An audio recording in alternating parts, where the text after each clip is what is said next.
Hi, I'm Max from Victor Harbour. I'm 75 years of age.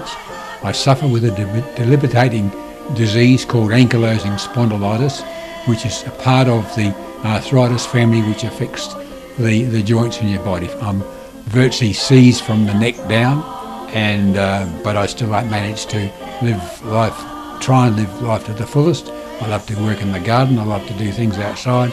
I still like to even play table tennis occasionally. I walk most mornings, but it's one of these things. If you let it get on top of you, you would probably finish up in a wheelchair. This is my wife Margie sitting next to me, and she's been my stalwart right through. I mean, for the last 50 years, I probably haven't been able to put my shoes and socks on, but that's correct. Marg's done it for me nearly every day, which has been great.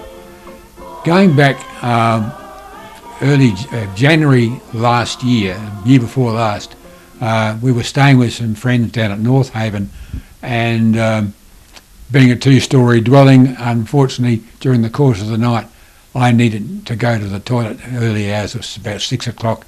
Unfortunately, our bedroom was upstairs and the bathroom was downstairs. So I headed down the stairs, hanging onto the rail. When I got to what I thought was the bottom of the staircase, bottom of the rail, I stepped off. Unfortunately, there was one more step, and I crashed into their dining room table, and crashed heavily into their dining room table with my neck and shoulders, and managed to fracture the C7 in my neck. After a lot of messing around, going to the doctor and having x-rays up to the Queen Elizabeth Hospital, then the Royal Adelaide Hospital for a week or so, and then finally coming home with a neck brace for 6 weeks, I found that after a while that things weren't going too good, so I had to go back to the doctor again. And finally it was decided that I needed to see a neurosurgeon. Arrangements were made for me to see a neurosurgeon at the Flinders, and I had 11 hours surgery on my spine, on my neck, both front and back. Prior to going in the theatre, waiting for the anaesthetist to come through, I was quite aware of somebody was holding my hand, and I heard this voice very, very clearly. I'll be with you. I'll have you in my hand right through.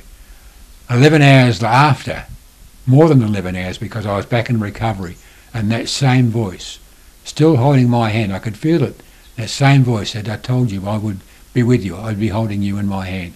And that was the Lord. I had to be the Lord was with me, and I give thanks and praise for him. I now know why Max has never been healed over the years, because had he moved his neck, which is now completely rigid, he would have ended up either completely paraplegic or quad, or may have even died, because the fact that he just couldn't move that neck, we didn't know he'd broken anything in his spine at that time, and we were going backwards and forwards in the car, and so thank the Lord. Yeah, we've always loved the Lord. We've always followed the Lord. We know that he's with us right through. It doesn't matter what situation, and we just give him thanks and praise for the many, many blessings that he's given us in our lives. If anybody else has got any problems with either ankylosing spondylitis, it doesn't matter what it is, just seek the Lord, and he will look after you. He will be there to guide you and just to be there for you in every way.